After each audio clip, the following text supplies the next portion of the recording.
හරි. අපි වැඩේ පටන් ගමු. ඉතින් අද අපි කරන්න හදන්නේ ඔයාලට පළවෙනි වාරයට සෙමින එකක්. 10 11 දෙකටම පොදුවේ සම්මන්ත්‍රණයක් කිරීමේ අරමුණින් තමයි අපි මේ වැඩේ කරන්නේ. ඉතින් එතකොට දැන් 10 වසරේ පළවෙනි වාර විභාග ලියන කෙනෙක් නම් ඔයාට ගොඩක් දුරට 9 වසරේ ලිව්වා වගේ පැය දෙකක තුනක පේපර් එකක් තමයි ගොඩක් ස්කෝල් වල දෙන්නේ. සමහර ස්කෝල් වල ඔෆිෂියල් පේපර් එකක්ම දෙනවා. නමුත් ගොඩක් වෙලාවට පැය දෙකක වගේ පේපර් එකක් තමයි දෙන්නේ. එතකොට 10 වසරට පළවෙනි වාරයට දෙන්නේ පළවෙනි පාඩමයි දෙවෙනි පාඩමයි තුන්වෙනි පාඩමයි. ඒ කියන්නේ මොකද්ද පළවෙනි පාඩමේ තියෙන මූලාශ්‍ර පාඩම, දෙවෙනි පාඩම මේ යුග පාඩම, ඊට පස්සේ අන්තිමට රාජ්‍ය සමයේ ආරම්භය කියන්නේ රාජ්‍යත්වයේ වර්ධනය කියන පාඩම. ওই පාඩම් තුන තමයි 10 වසරේ පළවෙනි වාරයට තියෙන්නේ. එතකොට 11 වසරේ අයට තියෙන්නේ 10 වසරම තියෙනවා. 10 වසරමයි 11 වසරේ පළවෙනි පාඩම් තුන තියෙනවා. 11 වසරේ පළවෙනි පාඩම් තුන කියලා කියන්නේ ආණ්ඩුක්‍රම ව්‍යවස්ථා පාඩම නැහැ. ආණ්ඩුක්‍රම ව්‍යවස්ථා පාඩම නැතුව කාර්මික විප්ලවයයි යුද්ධ ටිකයි ඒ කියන්නේ මේ 1818 1848 ඒ සටන් දෙකයි තුන්වෙනි පාඩමේ තියෙන පුනරුදයයි. ලංකාවේ පුනරුදය ඔය පාඩම් ටිකනේ තියෙන්නේ. ඉතින් එතකොට 11 වසරේ විභාග ලියන උන්ට 10 වසරේ පාඩම් තුන වැදගත්. ඒක නිසා 10 වසරේ පාඩම් තුනත් බලාගෙන හිට බලලා කොහොමත් ඔබලා දැන් ඔය දෙවෙනි පාඩම එහෙම දෙවෙනි පාඩම ගත්තාම යුග පාඩම අනිවාර්යෙන් O level වලට ප්‍රශ්නයක් ආපු මේ දක්වා O level වලට ප්‍රශ්නයක් ආපු නැති අවුරුද්දක් නෑ යුග පාඩමෙන්. ඒක නිසා 11 වසරේ උනොත් මේ පාඩම බලලා ඒ කියන්නේ මම ටක් ගාලා 10 වසර ටික ඇදලා 10 වසර ඇදලා දානවා. 10 වසරේ දැන් මේ අලුත් තුන් පාඩම් කරලත් නැත්තේ. උන් දැන් බය වෙලා දැන් අලුතෙන් O level වලට ඇවිල්ලා 10 වසර අලුතෙන් ඇවිල්ලා උන් දැන් බය වෙලා තමයි ඇත්තේ. ඒ නිසා පාඩම් කරලා ඇති කියලා මම හිතනවා. මම එදගෙන යන්නම්. හරි. එතකොට ඔයාලට පළවෙනියටම තියෙන පාඩම තමයි මූලාශ්‍ර පාඩම. එතකොට මේ මූලාශ්‍ර පාඩම ගැන කිව්වට පස්සේ මූලාශ්‍ර පාඩමේදී ඔයාට කියලා දෙන්නේ දැන් අපි ඉතිහාසය ඉගෙන ගන්නවනේ. අපි මේ ඉතිහාසය ඉගෙන ගන්න මොකක් භාවිතා කරලාද? අපි ඉතිහාසයේ වෙච්ච දේවල් බලන් හිටියේ නෑනේ බා. එතකොට අපි මේ දේවල් කතන්දරයක් විදිහට ගොඩනගලා දෙනවා. ඒ ගොඩනගලා දෙන්නේ මෙන්න මේ මූලාශ්‍ර භාවිතා කරලා. ඒතර මූලාශ්‍ර ඕන වෙන්නේ මොකටද? ඉතිහාසය ගොඩනගන්න. එතකොට ඔය ඉතිහාසය ගොඩනගන්න ඕන වෙන මූලාශ්‍ර අපි ප්‍රධාන කොටස් දෙකකට බෙදනවා. මොනවාද? පුරාවිද්‍යාත්මක මූලාශ්‍රයි, සාහිත්‍ය මූලාශ්‍රයි. පුරාවිද්‍යාත්මක මූලාශ්‍රයි, සාහිත්‍ය මූලාශ්‍රයි. ඔය දෙකෙන් පුරාවිද්‍යාත්මක මූලාශ්‍ර අපි පොඩ්ඩක් පැත්තකින් දාලා සාහිත්‍ය මූලාශ්‍ර ගැන කතා කළොත් එහෙම සාහිත්‍ය මූලාශ්‍ර කියලා කියන්නේ මොනවද? සාහිත්‍ය මූලාශ්‍ර කියලා කියන්නේ මොනවද? ඕක අපි පොයින්ට් තුනකින් විස්තර කරනවා. මොකක්ද? සාහිත්‍ය මූලාශ්‍ර කියලා කියන්නේ අතීත ප්‍රජාව විවිධ කාලවකවානුවලදී රචනා කරන ලද ග්‍රන්ථ හා ලේඛන. අතීත ප්‍රජාව විවිධ කාලවකවානුවලදී රචනා කරන ලද ග්‍රන්ථ හා ලේඛන. අතීත ප්‍රජාව විවිධ කාලවකවානුවලදී රචනා කරන ලද ග්‍රන්ථ හා ලේඛන. අතීත ප්‍රජාව විවිධ කාලවකවානුවලදී රචනා කරන ලද ග්‍රන්ථ හා ලේඛන. ඒ තමයි සාහිත්‍ය මූලාශ්‍ර කියලා කියන්නේ. ඊට පස්සේ සාහිත්‍ය මූලාශ්‍ර ආපහු කොටස් දෙකකට බෙදෙනවා. මොනවාද? දේශීය සාහිත්‍ය මූලාශ්‍රය කියලා කොටසකට බෙදෙනවා. අනිත් එක විදේශීය සාහිත්‍ය මූලාශ්‍රය. සාහිත්‍ය මූලාශ්‍රය කියලා කිව්වේ මොකක්ද? අතීත ප්‍රජාව විසින් විවිධ කාලවකවානුවලදී රචනා කරන ලද ග්‍රන්ථ හා ලේඛන. එතකොට සාහිත්‍ය මූලාශ්‍රය දේශීය සාහිත්‍ය මූලාශ්‍රය කියලා කියන්නේ මොකක්ද? හරිනම් අතීත ලාංකික ප්‍රජාව විසින් මේ රචනා කරලා දැන් නිර්වචන කියන්න පුළුවන් හැබැයි එහෙම නෙමෙයි. මේගොල්ලන්ගේ පොතේ දීලා තින්නේ අදින් වසර 2000කට පමණ පෙර සිට පමණ පෙර සිට ලාංකිකයන් විසින් ගද්‍ය හා පද්‍ය වශයෙන් රචනා කරන ලද කෘති. අදින් වසර 2000කට පමණ පෙර සිට ලාංකිකයන් විසින් ගද්‍ය හා පද්‍ය වශයෙන් රචනා කරන ලද කෘති. අදින් වසර 2000කට පමණ පෙර සිට ලාංකිකයන් විසින් ගද්‍ය හා පද්‍ය වශයෙන් රචනා කරන ලද කෘති. එතකොට විදේශීය සාහිත්‍ය මූලාශ්‍රය කියන්නේ මොකක්ද? විදේශීය සාහිත්‍ය මූලාශ්‍රය කියලා කියන්නේ විදේශිකයන් රචනා කරපු කෘති නෙමෙයි, ලංකාව ගැන සඳහන් කරමින් විදේශිකයන් විසින් රචනා කරන ලද කෘති. ලංකාව ගැන සඳහන් කරමින් විදේශිකයන් විසින් රචනා කරන ලද කෘති. හරිනේ? ලංකාව ගැන සඳහන් කරමින් විදේශිකයන් විසින් රචනා කරන ලද කෘති. මූලාශ්‍ර කියලා කියන්නේ අපි ඉතිහාසයේ ගොඩනගන්න පාවිච්චි කරන ඒවා. සාහිත්‍ය මූලාශ්‍රය කියලා කියන්නේ අතීත ප්‍රජාව විසින් විවිධ කාලවකවානුවලදී රචනා කරන ලද ග්‍රන්ථ හා ලේඛන. දේශීය සාහිත්‍ය මූලාශ්‍රය කියලා කියන්නේ ලාංකිකයන් විසින් අදින් වසර 2000කට පමණ පෙර සිට ගද්‍ය හා පද්‍ය වශයෙන් රචනා කරන ලද කෘති. විදේශීය සාහිත්‍ය මූලාශ්‍රය කියලා කියන්නේ විදේශ රටවල හිටපු මිනිස්සු ලංකාව ගැන සඳහන් කරමින් රචනා කරන ලද ලේඛන ග්‍රන්ථ හා ලේඛන කෘති මොකක් හරි ඔය වගේ මොකක් හරි. එතකොට දැන් මේ දේශීය සාහිත්‍ය මූලාශ්‍රය ගැන කතා කරද්දී දේශීය සාහිත්‍ය මූලාශ්‍රයට අපි ප්‍රධාන කාලවකවානු ටිකක් කතා කරනවා. ඒ කියන්නේ අපි කතා කරනවා රජරට ශිෂ්ටාචාරය ගැන. ඊට පස්සේ රටරට ශිෂ්ටාචාරය, ඊට පස්සේ මේ ගම්පොළ ඉඳන් කෝට්ටේ වෙනකම් කාලය. ගම්පොළ ඉඳන් කෝට්ටේ වෙනකම් කාලය කතා කරනවා. ඊට පස්සේ මහනුවර. කෝට්ටේ ඉඳන් මහනුවර වෙනකම්. රජරට ඉඳන් ගම්පොළ වෙනකම්, ගම්පොළ ඉඳන් කෝට්ටේ වෙනකම්, කෝට්ටේ ඉඳන් මහනුවර වෙනකම්. ඉතින් ඔය ටික ගැන කතා කරද්දී මෙන්න මේ රජරට කාලයට අයිති වෙන්නේ ගොඩක් ධර්ම ග්‍රන්ථ. ඒ කියන්නේ ඒ කාලෙදී රජවරු ඒ කියන්නේ ඔය කාලේදී අනුරාධපුරේ එහෙම වදන්නවා මහා විහාරයේ අබේගිරි එහෙම පාර්ශ්ව දෙකක් එහෙම තිබ්බා. රජවරු පන්සල් එක්ක තමයි බැඳලා හිටියේ. ඒතකොට රජවරු පන්සල් වලට අනුග්‍රහය දක්වුවා. හාමුදුරුවෝ තමයි ග්‍රන්ථ රචනා කළේ. ඒක නිසා අපිට රජරට ශිෂ්ටාචාරයට අයිති ග්‍රන්ථ විදිහට ගොඩක් හම්බ වෙන්නේ ධර්ම ග්‍රන්ථ. මොනවාද? ඔයා හොඳටම දන්න බෝධි වංශය, තූප වංශය, ධාතු වංශය, සධර්ම අලංකාරය, පූජාවලිය. දැන් පොඩි මෙතන විශේෂත්වයක් තියෙනවා. පූජාවලිය කියන ග්‍රන්ථය අපිට හම්බ වෙන්නේ දඹදිව යුගයේ රචනා කරපු ග්‍රන්ථයක් විදිහට. නමුත් ඉතිහාසයේ අච්චුපතේ පැහැදිලිව සඳහන් කරලා තියෙනවා දඹදිව යුගයේ රචනා වුණාද නැද්ද ඒක වැඩක් නැහැ. පූජාවලිය කියලා කියන්නේ රජරට ශිෂ්ටාචාරය පිළිබඳව ලියවුණු ග්‍රන්ථයක්. ඒතකොට පූජාවලිය ග්‍රන්ථයෙන් කියවෙන්නේ රජරට ශිෂ්ටාචාරය ගැන. ඔයාලගෙන් අහන්න ගන්න නැහැ රචනා වුණු යුගය මොකක්ද කියලා. රචනා වුණු යුගය ඇහුවොත් ඒක දඹදිවේ තමයි යුගය. නමුත් ඒක තියෙන්නේ රජරට ශිෂ්ටාචාරය පිළිබඳව තොරතුරු. රජරට ශිෂ්ටාචාරයේ තියෙන්නේ ධර්ම ග්‍රන්ථ. ඊට පස්සේ ගම්පොළේ ඉඳන් කෝට්ටේ යුගය වෙනකම් කාල පරිච්ඡේදය ගැන කතා කරද්දී ඒ ටිකේ තව මේ ග්‍රන්ථ කීපයක් තියෙනවා. ඊට පස්සේ මහනුවර මේ කෝට්ටේ ඉඳන් මහනුවර යුගය වෙනකම් ග්‍රන්ථ ටිකක් තියෙනවා. මේ ගම්පොළේ ඉඳන් කෝට්ටේ වෙනකම් ග්‍රන්ථ ටිකක් තියෙනෝනේ. ඔන්න ඔය ගම්පොළේ ඉඳන් කෝට්ටේ වෙනකම් තියෙන ග්‍රන්ථ ටිකෙන් අපිට පළවෙනි පාඩමට 10 වසරේ උන්ට පළවෙනි පාඩමට දාලා තියෙන ග්‍රන්ථ දෙකක් විතරයි. මොකක්ද? පළවෙනි ග්‍රන්ථය තමයි ශාසනික තොරතුරු ඇතුළත් ග්‍රන්ථය. ගම්පොළ ඉඳන් කෝට්ටේ කාලය වෙනකම් ඒ කාලය තුල ශාසනික තොරතුරු ඇතුළත් ග්‍රන්ථය මොකක්ද? කියවලද උන්ට පාඩම් කළා නැත්තේ? මොකද ග්‍රන්ථය? නිකාය සංග්‍රහය. ශාසනික තොරතුරු ග්‍රන්ථය නිකාය සංග්‍රහය. දේශපාලන තොරතුරු ඇතුළත් ග්‍රන්ථය රාජාවලිය. ගම්පොළ ඉඳන් කෝට්ටේ වෙනකම් ශාසනික තොරතුරු ඇතුළත් ග්‍රන්ථය නිකාය සංග්‍රහය. දේශපාලන තොරතුරු ඇතුළත් ග්‍රන්ථය රාජාවලිය. එතකොට ඔය ග්‍රන්ථ දෙක තමයි ගම්පොළ ඉඳන් කෝට්ටේ වෙනකම් තියෙන්නේ. කෝට්ටේ ඉඳන් මහනුවර වෙනකම් මොනවද කියලා කිව්වොත් එහෙම කෝට්ටේ ඉඳන් මහනුවර වෙනකම් උඹලට වර්ග තුනකින් කියලා දෙනවා. මොනවද? උඹලට කියනවා හටන් කාව්‍ය. උඹලට කියනවා සංදේශ කාව්‍ය. ඊට පස්සේ හටන් කාව්‍ය, සංදේශ කාව්‍ය කියවද? හටන් කාව්‍ය, සංදේශ කාව්‍ය, ප්‍රශස්ති කාව්‍ය. කෝට්ටේ යුගයේ ඉඳන් මහනුවර යුගය වෙනකන් තමයි හටන් කාව්‍ය, සංදේශ කාව්‍ය සහ ප්‍රශස්ති කාව්‍ය. මේ ප්‍රශස්ති කාව්‍ය වලට ඔයාලගේ අච්චුපොතේම තියෙන එක මේක උදාහරණයක් විතරයි. ඒ තමයි පැරකුම්බා සිරිත. 6 වෙනි පඬිතු පරාක්‍රම බහුරතුමා ගැන තමයි මෙන්න මේ පැරකුම්බා සිරිත තියෙන්නේ. පැරකුම්බා සිරිත තමයි ප්‍රශස්ති කාව්‍ය ගැනට අයිති වෙන්නේ. කෝට්ටේ යුගයේ ඉඳන් මහනුවර යුගය වෙනකන් රචනා වෙච්ච ග්‍රන්ථ වලට. ඊට පස්සේ සංදේශ කාව්‍ය ගැනට අයිති වෙනවා. සංදේශ කාව්‍ය වලට අයිති වෙන ග්‍රන්ථ ඔයාලා ඔබලා දන්න හැම සංදේශයක්ම සාහිත්‍යයට ඉගෙන ගන්න හැම සංදේශයක්ම ඔබට තමයි අයිති වෙන්නේ. සැලරි හිමි සංදේශයේද, හංස සංදේශයේද, පරවි සංදේශයේද, ගිරා සංදේශයේද ඔය ඔක්කොම සංදේශ කෝට්ටේ යුගයේ ඉඳන් මහනුවර යුගය දක්වා රචනා වෙච්ච සංදේශ කාව්‍යයන්. ඊට පස්සේ හටන් කාව්‍ය ගත්තහම හටන් කාව්‍ය තුනක් දීලා තිනවා.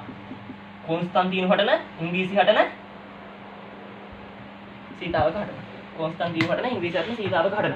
මූලාශ්‍ර කිව්වා අපි සාහිත්‍ය මූලාශ්‍ර කියන්නේ මොනවද කියලා කිව්වා. දේශීය සාහිත්‍ය මූලාශ්‍රය කියන්නේ මොකක්ද කියලා කිව්වා. විදේශීය සාහිත්‍ය මූලාශ්‍රය කියන්නේ මොකක්ද කියලා කිව්වා. දේශීය සාහිත්‍ය මූලාශ්‍ර වලට උඹලගේ පොතේ අන්තර්ගත කරලා තියෙන කාල පරිච්ඡේද 3 සහ ඒ කාල පරිච්ඡේද වලදී රචනා වෙච්ච ග්‍රන්ථ. රාජවරුන්ට ධර්ම ග්‍රන්ථ, ගම්පොළ කෝට්ටේ රාජාවලියේ නිකාය සංග්‍රහය, මහනුවර ප්‍රශස්ති කාව්‍ය, හටන් කාව්‍ය, සංදේශ කාව්‍ය.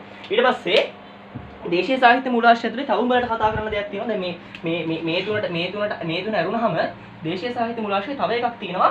මහා වංශය සහ දීප වංශය කියන ග්‍රන්ථ දෙක. හරිද? මේ දෙකෙන් දීප වංශය අපිට ගොඩක් වැදගත්. දීප වංශය අපිට වැදගත් වෙන්නේ ඇයි කියලා කිව්වොත් එහෙම දීප වංශය තමයි ලංකාවේ අපිට හම්බ වෙන පැරණිතම ග්‍රන්ථය කියලා අපි හඳුන්වන්නේ. දීප වංශය ගැන වෙනම කියන්න තරම් කරුණු තියෙනවා. දීප වංශය තමයි ලංකාවේ හම්බ වෙන පරණම ග්‍රන්ථය කියලා අපි කියන්නේ. ඉතින් ඊටත් වඩා පරණ ලේඛන වගේක් තිබ්බ කියලා කියනවා පස්සේ. ඉතින් කොහොමද දීප වංශය තමයි පරණම ග්‍රන්ථය කියලා කියන්නේ. හැබැයි මේ දීප වංශය පරණම ග්‍රන්ථය වුණාට මේක පොඩි අඩුපාඩු ටිකක් තිබ්බා. ඒ තමයි පුනරුක්ති දෝෂ සහ සමහර ඒවා විස්තර කරලා තියෙන කෙටියෙන්. පුනරුක්ති දෝෂ තිබ්බ සමහර ඒවා විස්තර කරලා තියෙන කෙටියෙන්. පරණම ග්‍රන්ථය. ඒ වගේම මේකේ අන්තර්ගත වෙන්නේ බුදුරජාණන් වහන්සේගේ තුන්වන ලංකා ගමනේ ඉඳන් මහසෙන් රාජ්‍ය සමය අවසානයේ දක්වා තොරතුරු. බුදුරජාණන් වහන්සේගේ තුන්වන ලංකා ගමනේ ඉඳන් මහසෙන් රාජ්‍ය සමය අවසානයේ දක්වා තොරතුරු. ඊට පස්සේ දීපවංශය රචනා කරද්දී ඒකට තොරතුරු හොයාගත්තු ග්‍රන්ථ. දීපවංශය රචනා කරද්දී දීපවංශය මේ බුදුහාමුදුරුවෝ ඉවර මේ බුදුහාමුදුරුවෝ ලංකාවට වෙල්ල ඉවරලා මහසෙන් රාජ්‍ය සමය අවසානයේ දක්වා එකද ඔක්කොම බලන් හිටපු එකෙක් නෑනේ. ඒතර ලොක්කාලෙක් ඉන්නේ බෑනේ විදිහට. ප්‍රිම අවුරුදු 120න්. එතකොට ඒකට රචනා කරන්න තොරතුරු සපයාගත්ත ග්‍රන්ථ ටිකක් තියෙනවා. ග්‍රන්ථ කියලා කිව්වට දැන් දීපවංශයේ පැරණිම ග්‍රන්ථය කියලා කියන්නේ. ඒකට අපිට සලකන්න වෙන්නේ ඒවා ග්‍රන්ථ නෙමෙයි, ඒවා ලේඛන කියලා. මොනවද මේ ලේඛන තුන? ඔයාලා දන්නවා. සීහරට්ට කතා මහා වංශය, උත්තර විහාරට්ට කතා, විනයට්ට කතා. සීහරට්ට කතා මහා වංශය, උත්තර විහාරට්ට කතා, විනයට්ට කතා. සීහරට්ට කතා මහා වංශය, උත්තර විහාරට්ට කතා, විනයට්ට කතා. ඒ තුන තමයි දීපවංශය රචනා කරන්න පාදක කරගත්තු ග්‍රන්ථ. ඉතින් ඔන්න ඔය දීපවංශය ඔය ග්‍රන්ථ තුන පාදක කරගෙන අර කාලයේ මහසෙන් රජ සමයේ අවසානයේ දක්වා තොරතුරු අන්තර්ගත කළා ලියපු පරම කෘතිය. හැබැයි මෙන්න මේ දීපවංශයේ පුනරුක්තිය දෝෂ සහ සමහර තැන් කෙටියෙන් විස්තර කරලා තිබ්බේ. අන්න ඒ අඩුපාඩු අයින් කරන්න තමයි මහා වංශය රචනා කරන්නේ. මහා වංශය රචනා කරන්නේ කවුද? වික්ෂසන ව්‍යාපිරවෙන්පති මහා නාම හාමුදුරුවෝ. ඉතින් මෙන්න මේ මහා නාම හාමුදුරුවෝ මහා වංශය රචනා කරද්දී මෙන්න මේ මහා වංශය රචනා කළේ මහා නාම හාමුදුරුවෝ මහා වංශයේ අන්තර්ගත වෙන්නේ මහා වංශයේ අන්තර්ගත වෙන්නේ අවශ්‍ය කොටස් දෙකක් අන්තර්ගත වෙනවා. මහා වංශයේ පළවෙනි කොටස තමයි මෙන්න මේ මහා නාම හාමුදුරුවෝ රචනා කරන්නේ. මේ පළවෙනි කොටසට අයිති වෙන්නේ මොකක්ද? දීපවංශයේ තිබ්බ තොරතුරු ටිකම තමයි. ඒ කියන්නේ බුදුරජාණන් වහන්සේගේ තුන් ලංකා ගමන ඉඳන් මහසෙන රජ සමයවසානයේ දක්වා තොරතුරුම තමයි මෙන්න මේ මහා වංශයේ පළවෙනි කොටසට අයිති වෙන්නේ. එතකොට ඔය මහා වංශයේ පළවෙනි කොටසට අයිති වෙන ඔන්න ඔය තොරතුරු ටික රචනා කරද්දී මහා නාම හාමුදුරුවෝ මූලාශ්‍ර කරගෙන තියෙන්නේ දීපවංශය රචනා කරද්දී මූලාශ්‍ර කරගත්තු අර ග්‍රන්ථ තුනම තමයි. සීහරට්ට කතා මහා වංශය, උත්තර විහාරට්ට කතා, විනයට්ට කතා. මහා නාම හාමුදුරුවෝ දීපවංශය බලාගෙන නෙමෙයිලු ලියලා තියෙන්නේ. එයාලා කියනවා දීපවංශයේ මහා වංශයේ දැන් තොරතුරුත් සමානයි. සමානතාව ලක්ෂණ තියෙනවලු. ඒ ලක්ෂණ තියෙන්නේ මහා නාම හාමුදුරුවෝ දීපවංශය බලාගෙන තියෙන නිසා නෙමෙයිලු. දීපවංශය රචනා කරද්දී පාදක කරගත්තු ග්‍රන්ථ තුනම තමයි මහා වංශය රචනා කරද්දීත් පාදක කරගෙන තියෙන්නේ. අන්න ඒ කාරණාව නිසා තමයි ඒකට හේතුව කියලා කියන්නේ. ඊට පස්සේ මේ මහා වංශය ගැන තව කරුණු කියනවා නම් මහා වංශයේ දැන් මහා වංශය රචනා කරනවා කියලා කියන්නේ දීපවංශයේ තියෙන පුනරුක්ති දෝෂයි සමහර දැන් කෙටියෙන් විස්තර කරලා තියෙන එකයි ඒ දෝෂ දෙක හින්දානේ. හැබැයි මේ මහා වංශයට පස්සේ ටීකාවක් ලියලා තිනවා. මහා වංශයේ තියෙන සමහර තැන් තවදුරටත් විස්තර කරලා. ඒ කියන්නේ මහා වංශයේ විස්තර කරලා මහා වංශයේ දීපවංශයට වඩා විස්තර කරලා තියෙනවා සමහර තැන්. හැබැයි ඒත් මදි. ඒවත් ඔක්කොම විස්තර කරලා තමයි මෙන්න මේ මහා වංශ ටීකාව රචනා කරන්නේ. මොකද්ද මහා වංශ ටීකාව? වංශත්තප්පකාසිනී. ඉතින් මොන ඔය වංශත්තප්පකාසිනී කියන්නේ මහා වංශයේ ලියපු ටීකාව. දැන් ඔය ඔක්කොම අයිති වෙන්නේ මහා වංශයේ පළවෙනි කොටසටනේ. ඊට පස්සේ මහා වංශයේ දෙවෙනි කොටස. මහා වංශයේ දෙවෙනි කොටස රචනා කරන්නේ කවුද? මහා වංශයේ දෙවෙනි කොටසට එක නිශ්චිත රචකයෙක් නැහැ.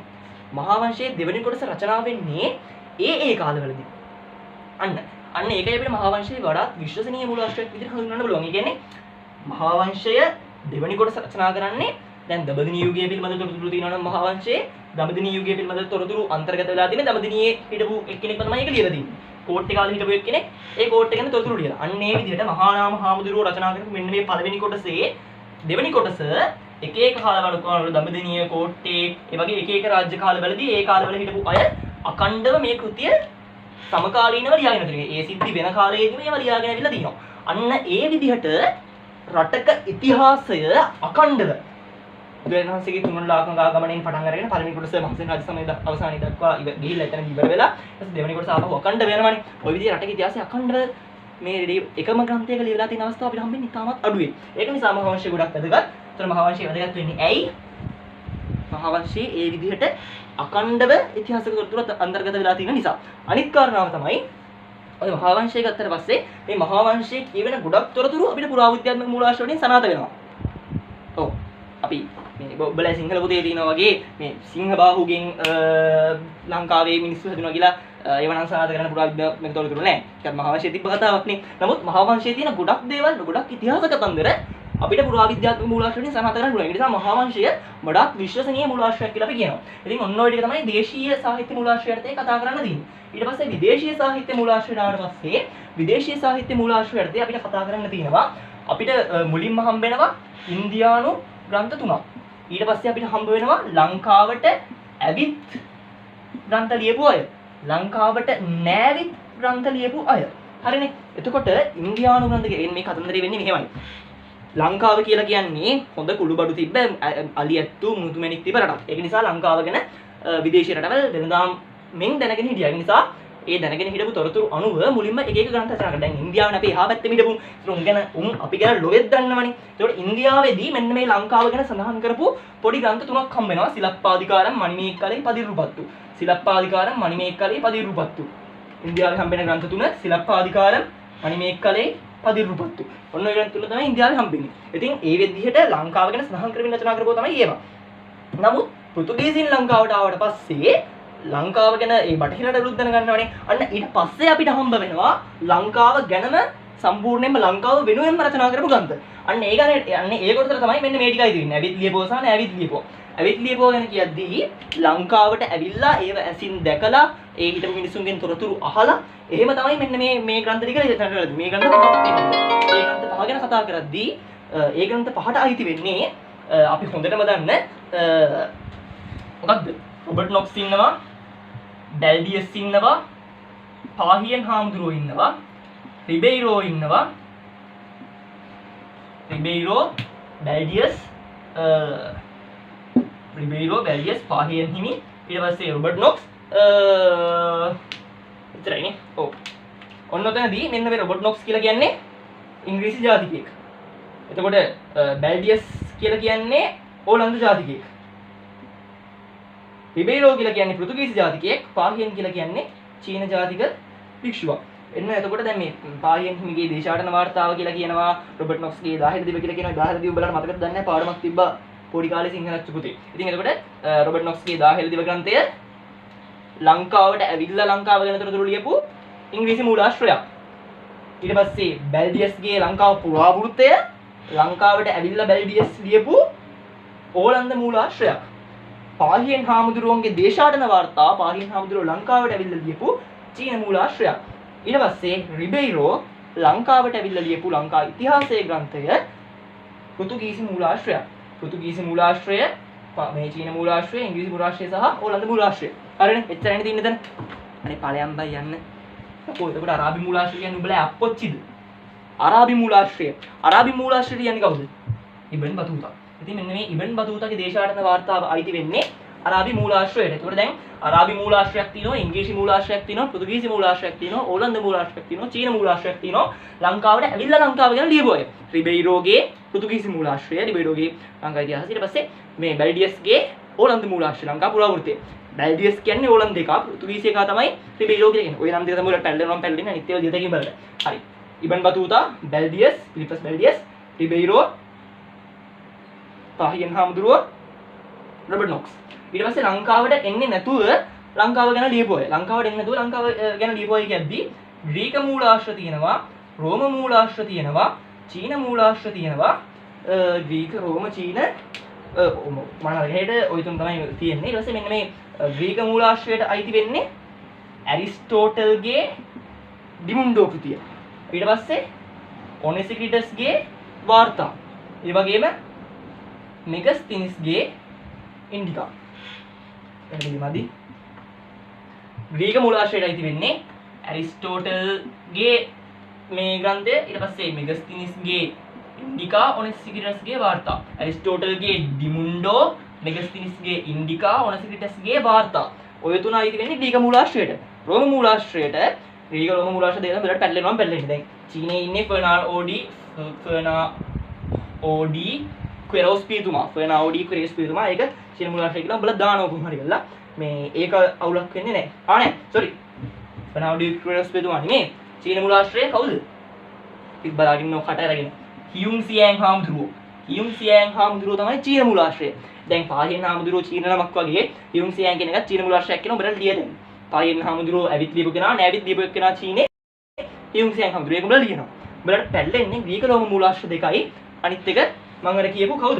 ෆර්නාओडी ක්වෙරෝස් පියතුමාවයි තමයි පොඩ්ඩක් පැටලෙනවා නම් පැටලෙන්නේ. එතකොට දැන් මෙන්න මෙතන ග්‍රීක මූලාශ්‍රයට මම කිව්වා වගේ ඇරිස්ටෝටල්ගේ ඩිමුන්ඩෝ, මෙගස්තිනිස්ගේ ඉන්ඩිකා, ඔනෙසික්‍රිටස්ගේ වාර්තා. රෝම මූලාශ්‍රයට උඹලා හොඳටම දන්න ක්ලෝඩියස් ටොලමිගේ ලංකා සිතිමක් තියෙනවා. ක්ලෝඩියස් ටොලමිගේ ලංකා සිතිමයි. ක්ලෝඩියස් ටොලමිගේ තව එකක් තියෙනවා. මොකද්ද? භූගෝල ශාස්ත්‍ර ප්‍රවේශය. ක්ලෝඩියස් ටොලමිගේ ලංකා සිතියම ක්ලෝඩියස් ටොලමිගේ භූගෝල ශාස්ත්‍ර ප්‍රවේශය. අනිත් එක ප්ලිනීගේ නැචරල් හිස්ටෝරියා.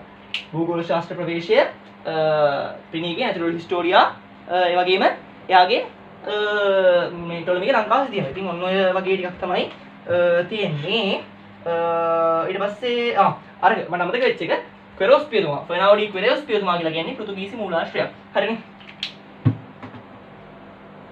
ඉන්දියාවේ ග්‍රන්ථ තුනයි සිලප්පාධිකාර මණිමේකලේ පදිරුපත්තු. ලංකාවට ඇවිත් ලියපු අය ඉන්නවා. කවුද? ඉංග්‍රීසි මූලාශ්‍රයක් තියෙනවා රොබර්ට් නොක්ස්ගේ. මේ මොනවාද? ඕලන්ද මූලාශ්‍රයක් තියෙනවා බැල්ඩියස්ගේ. රිබෙයිරෝගේ තියෙනවා පෘතුගීසි මූලාශ්‍රයක්. මේ පාහියන් හාමුදුරුවන්ගේ තියෙනවා චීන මූලාශ්‍රයක්. අරාබි මූලාශ්‍රය තියෙනවා ඉබ්න් බතූතාගේ ඇවිත් ලියපු අය. නැවිත් ලියපු අයගේ තියෙනවා රෝම මූලාශ්‍ර තියෙනවා, ග්‍රීක මූලාශ්‍ර තියෙනවා, පෘතුගීසි මූලාශ්‍ර තියෙනවා, චීන මූලාශ්‍ර තියෙනවා. චීන මූලාශ්‍රයේ හියුන් සියෑන් හාමුදුරුවන්ගේ දේශාටන වාර්තාව, රෝම මූලාශ්‍රය ප්ලිනීගේ නැචරල් හිස්ටෝරියා, ටොලමිගේ භූගෝල ශාස්ත්‍ර ප්‍රවේශය, ටොලමිගේ ලංකා සිතියම, ග්‍රීක මූලාශ්‍රය මොනවාද? ඇරිස්ටෝටල්ගේ ඩිමුන්ඩෝ, මෙගස්තිනිස්ගේ වාර්තා, මෙගස්තිනිස්ගේ ඉන්ඩිකා, ඔනෙසික්‍රිටස්ගේ වාර්තා. ඊට පස්සේ මේ අපි කියුවේ නැති පෘතුගීසි මූලාශ්‍රය ෆර්නාओडी ක්වෙරෝස් පියතුමාගේ මූලාශ්‍රය. එතකොට ඔන්න ඔය ටික තමයි ඔයාලට සාහිත්‍ය මූලාශ්‍ර තුනේ කතා කරන්න තියෙන්නේ. ඊට පස්සේ අපි පුරාවිද්‍යාත්මක මූලාශ්‍ර පැත්තට ගියාට පස්සේ මේ පුරාවිද්‍යාත්මක මූලාශ්‍ර ගැන කතා කරද්දී අපිට කොටස් කීපයක් යටතේ කතා කරන්න පුළුවන්. ඒ කියන්නේ මේ පුරාවිද්‍යාත්මක මූලාශ්‍ර වලදී ඔබට හම්බ වෙන එකක් කාසි. එකක් කාසි අනිත් එක තමයි මේ අභිලේඛන. කාසි අභිලේඛන තියෙනවා. ඊට පස්සේ මේ ඊට අමතරව ඔය පුරාවස්තු සහ නටබුන්. ඔය ටික තමයි තියෙන්නේ පුරාවස්තු සහ නටබුන්. එතකොට දැන් මෙතන මේ කාසි අභිලේඛනය ගැන මම මේ සර් වෙන අර දෙක කියවලට ඒ දෙකෙන් මම අර දෙක කියවලට නැහැ. ඒ දෙක උඹලා පාඩම් කරගෙන එතන මේ පුරාවස්තු වල නටබුන් වල තියෙන්නේ. ඒ කියන්නේ නටබුන් එහෙම නැත්නම් මේ පුරාවස්තු කියලා කියන්නේ අතීත ප්‍රජාව විසින් නිර්මාණය කළා දැන් ඉතුරු වෙලා තියෙන ඒවා හරි අතීත ප්‍රජාව විසින් පාවිච්චි කළා දැන් ඉතුරු වෙලා තියෙන ඒවා හරි නිර්මාණය කළා දැන් ඉතුරු වෙලා තියෙන ඒවා හරි පාවිච්චි කළා දැන් ඉතුරු වෙලා තියෙන ඒවා හරි තමයි මේ නමින් හඳුන්වන්නේ. එතකොට ඔන්න ඔයවා ස්මාරක විදියට තියෙනවා චෛත්‍ය විදියට තියෙනවා ඒ වගේ ඒවා තියෙනවා. ඕවයින් මේ ඒකාධිපති මිනිසුන්ගේ හැකියාවන් ටිකක් ප්‍රදර්ශනය වෙනවා. ඒ කියන්නේ අර ජල සංරක්ෂණ හැකියාව මොකක්ද වාස්තු විද්‍යාව වගේ ඔය වගේ මේ උන්ගේ හැකියාව ටික තමයි ඔය කැලේ තියෙන්නේ. ඒක පොඩ්ඩක් බලගෙන ඉන්න මේ ඒක පොඩ්ඩක් කියවගෙන ඒකට දෙපාර තුන් පාරක් කියවම ඒක උඹට මතක ඉන්න. ඊට පස්සේ කාසි සහ අභිලේඛන ගැන කතා කරනවා. ඊට පස්සේ මුලින්ම කාසි විස්තර කරනවා. කාසි වල පොඩි කොටසක් තියෙන්නේ. කාසි ගැන කියද්දී කාසි ලංකාවේ හම්බෙන පරණම කාසිය මොකද්ද? හා? පියල් දහයි නෙමෙයි බං. ලංකාවේ හම්බෙන පළවෙනිම කාසිය තමයි ඇතා සහ ස්වස්තිකයද? නෑ බං. කහපාන කාසිය. ඔයාලට චූටි කාලේ හස්සෙබු කහපාන කාසිය කියලා ඉගෙනුවේ මෙන්න මේ කහපාන කාසියෙන් තමයි කහපාන කාසියට තමයි කිව්වේ කරශාපන කියලා කිව්වා. ඔය වගේ එක එක නම් තියෙනවා කරශාපන. ඊට පස්සේ පුරාණ දරණ සහ අක යන නම් වලින් හඳුන්වුවා. පුරාණ දරණ අක කියලාත් හඳුන්වුවා. කරශාපන කියලා කිව්වෙත් මෙන්න මේ කහපාන කාසිය තමයි. කහපාන කාසිය තමයි පරණම කාසිය. ඊට පස්සේ ඔයිට අමතරව තව තිබිලා තියෙනවා ලංකාවේ තඹමස්ස කියලා කාසියක් තියෙනවා මේ පොළොන්නරු යුගයට විතරයි ඒක. පොළොන්නරු යුගයෙන් විතරයි තඹමස්ස කියන කාසිය හම්බ වෙන්නේ. ඊට පස්සේ තව කාසි වර්ගයක් තියෙනවා ලක්ෂ්මී කාසි කියලා වර්ගයක් තියෙනවා. ඒ වගේ එක එක කාසි වර්ග තියෙනවා. ඒ කාසි වර්ග ටිකේ නම් ටික තියෙනවා. ඊට පස්සේ මේ ඊට අමතරව අපිට තියෙනවා මේ විදේශ කාසි ටිකක්. විදේශ කාසි අපිට හම්බ වෙලා තියෙනවා රෝම කාසි හම්බ වෙලා තියෙනවා චීන කාසි හම්බ වෙලා තියෙනවා ලංකාවේ. කියන්නේ ලංකාව ඇතුලේ රෝම කාසි හම්බ වෙලා තියෙනවා චීන කාසි හම්බ වෙලා තියෙනවා. ඒ කියන්නේ ලංකාව රෝමේ සහ චීනයේ එක්ක කාසි වලින් ගණනු කරලා තියෙනවා. ඊට පස්සේ තව දෙයක් මට කියන්න අමතකුණා. දැන් මෙතන මේ කහපාන කාසිය කියවනේ. කහපාන කාසියත් ලංකාවේ හම්බ වෙන පරණම කාසිය වුණාට ලංකාවේ හදපු එකක් නෙමෙයි කහපාන කාසිය කියලා කියන්නේ. කහපාන කාසිය කියලා කියන්නේ ඉන්දියාවේ නිර්මාණය කළ ලංකාවට ගෙනාවු එකක්. ලංකාවේ හදපු පළවෙනි කාසිය මට මතක හිටියට ඔයාලට හයිඩි පාඩම විස්තර කරන්නේ. මට මතක හැටියට ඇතාසස් ස්වස්තිකේ ඒක අහන්නේ නැහැ. කහපාන කාසිය ඉන්දියාවේ හදලා ලංකාවට ගෙනාවු එකක්. ඒකට මේ කාසිය වලින් අපිට කියනවා ලංකාවේ වෙළඳාම ගැන තොරතුරු ලබා ගන්න පුළුවන්. ලංකාවේ ලෝහ භාවිතය ගැන තොරතුරු ලබා ගන්න පුළුවන්. ඊට පස්සේ ලංකාවේ විදේශ සම්බන්ධතාව පිළිබඳව අපිට තොරතුරු ලබා ගන්න ඔය ටික තමයි අපිට කාසි වලින් ගන්න පුළුවන් දේවල්. ඊට පස්සේ මෙන්න මේ අභිලේඛන ගත්තාට පස්සේ අභිලේඛන අපිට ප්‍රධාන කොටස් කීපයකට බෙදන්න පුළුවන්. ශිලාලිපි තියෙනවා. ඊට පස්සේ මොනවද? මැටි පුවරු වල ලියපුවා තියෙනවා. තඹ පත් වල ලියපුවා තියෙනවා. රන් පත් වල ලියපුවා තියෙනවා. ඊට පස්සේ දී වල ලියපුවා තියෙනවා. හරිනේ. ඔතනින් ශිලාලේඛන කියන එක පොඩ්ඩක් තියපන්. මැටි පුවරු වල ලියපුවා කියලා කිව්වට පස්සේ ඔයාලා ඇච්චුකේ දෙයක් තියෙන්නේ මහා වැඩ කරන්නේ නැති දෙයක් මේ උල්ලු සහ ගඩොල් මත ලියපුවා කියලා තියෙනවා මැටි පොරවල. ඊට පස්සේ වාජන වල ලියපුවාට ඔය වලං ආදී ලියපුවා කියලා තියෙනවා. ඒක වැඩක් නැහැ. තඹපත් වල ලියපුවා විදිහට අපිට හම්බ වෙනවා මොකක්ද? පණාකළුව තඹසන්නස. රන්පත් වල ලියපුවා වල්ලිපුරම් රන්පත. දී වල ලියපුවා බැක්කේ දේවාලයේ කැටයක්. ඔය ටික තමයි. ඊට පස්සේ අභිලේඛන වල තමයි පොඩි සීන් එකක් තියෙන්නේ. අභිලේඛන වර්ග ටිකක් තියෙනවා. අභිලේඛන නෙමෙයි අභිලේඛන කිව්වේ ශිලාලේඛන. අභිලේඛන වල වර්ගයක් තමයි ශිලාලේඛන. ශිලාලේඛන වර්ග ටිකක් තියෙනවා ලියපු තැන් අනුව. එතකොට ඔයාලට කියනවා ගිරි ලිපි කියලා කියනවා, ටැම් ලිපි කියලා කියනවා, ඊට පස්සේ ලෙන් ලිපි කියලා කියනවා, ඊට පස්සේ ගිරි ලිපි, ලෙන් ලිපි, ටැම් ලිපි,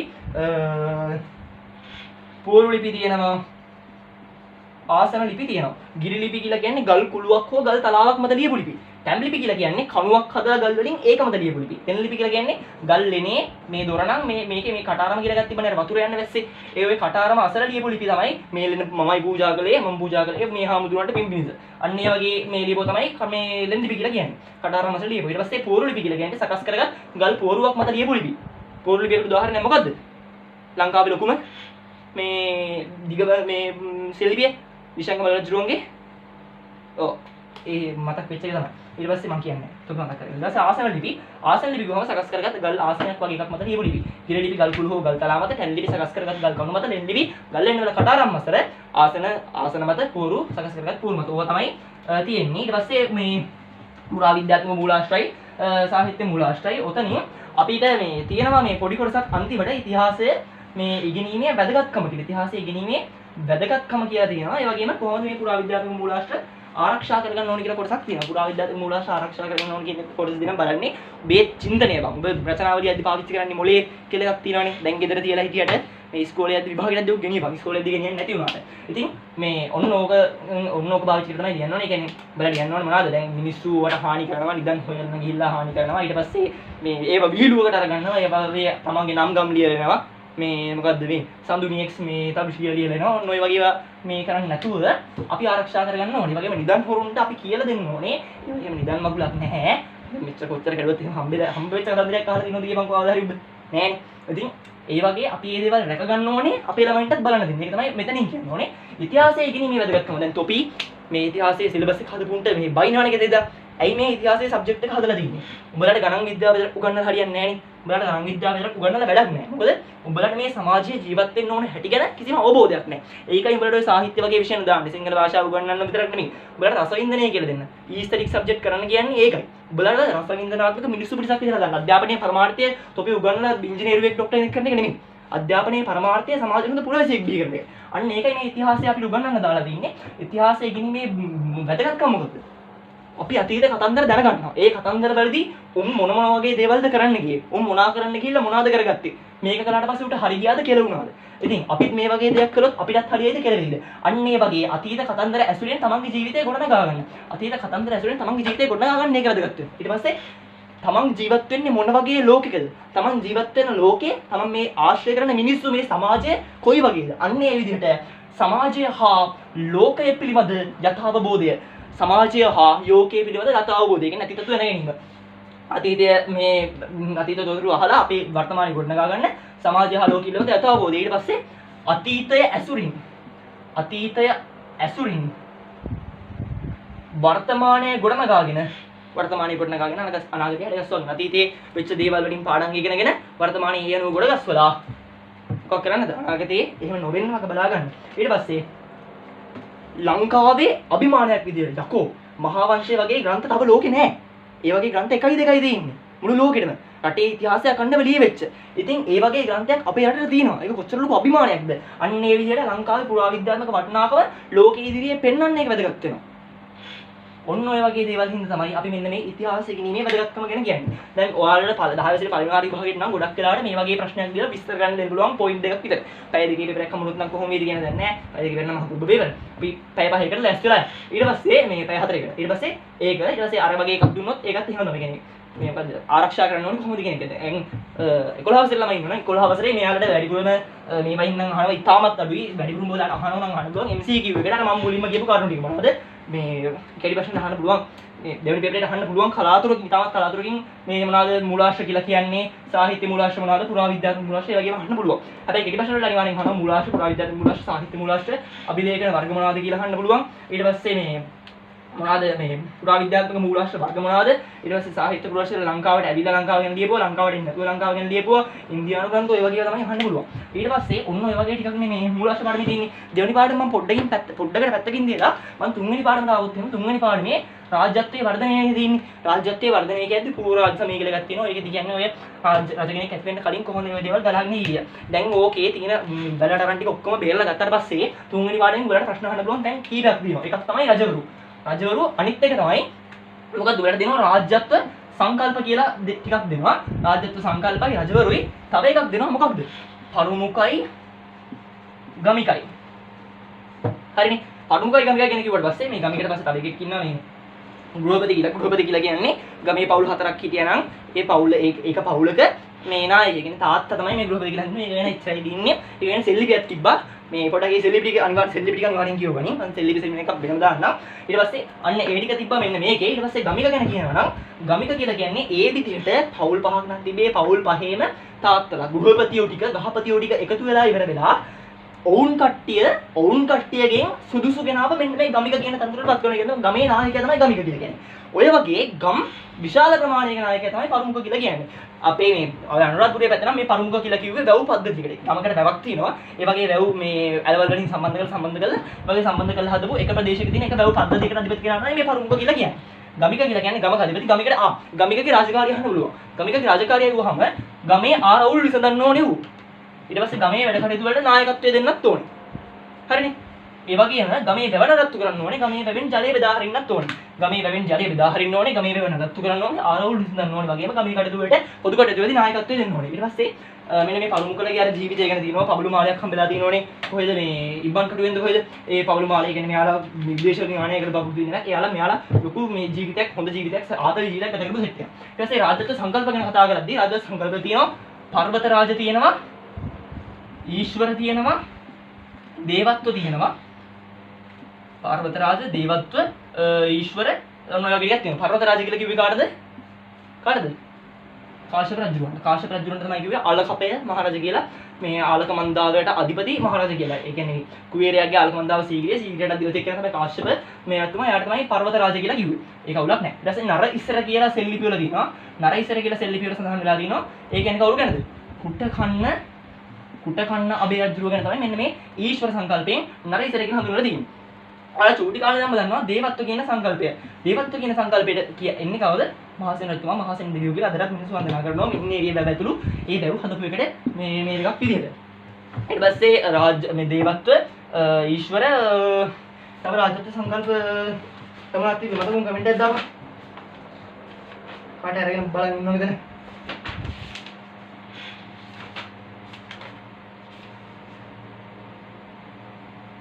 වීරත්ව සහ චක්‍රවර්ති කියලා එකක් තිබ්බා. ඔන්න මේ චක්‍රවර්ති කියන එක ගොඩක් වැදගත්. චක්‍රවර්ති කියන එක මේ ඔයාලා අපි හැමෝම දන්න යන හැමතැනම කර ගියපු හැම එකකටම සෙල්ලිපි ගහපු කීර්ති ශංකම රජුරෝ කාලිංග චක්‍රවර්ති කියලා නමක් දාගෙන හිටියා. කාලිංග චක්‍රවර්ති කියලා ඔය කියන රාජ්‍යත්ව සංකල්පයක් තියෙනවා. ඊට පස්සේ රජවරු ගැන කතා කළාදී උඹට රජවරු 4 දෙනෙක් ගැන 5 දෙනෙක් ගැන තියෙනවා.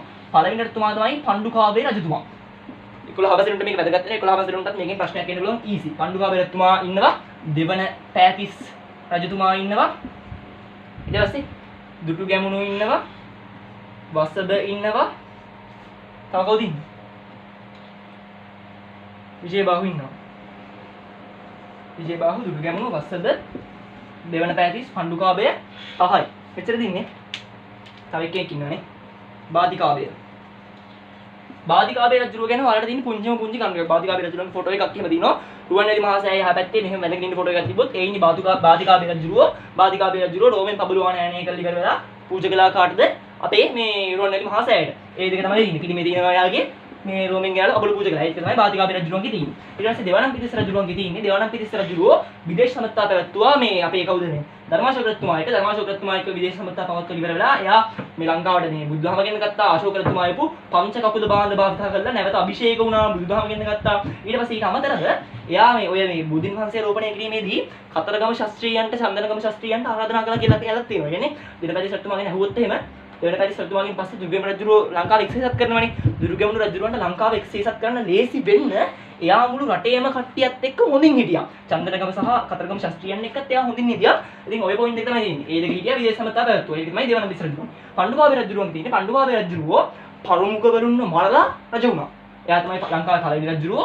පරමුකවරුන් එහෙම නැත්නම් මාමාවරුන් ඝාතනය කරලා රජ වුණේ පණ්ඩුකාභය රජුරෝ. ඒ වගේම අනුරාධපුරේ ගොඩනගන පණ්ඩුකාභය රජුරෝ. අනුරාධපුරේ ගොඩනගනවා මාමාවරුන් මල්ලා රජ වුණා ලංකාවේ පළවෙනි රජතුමා.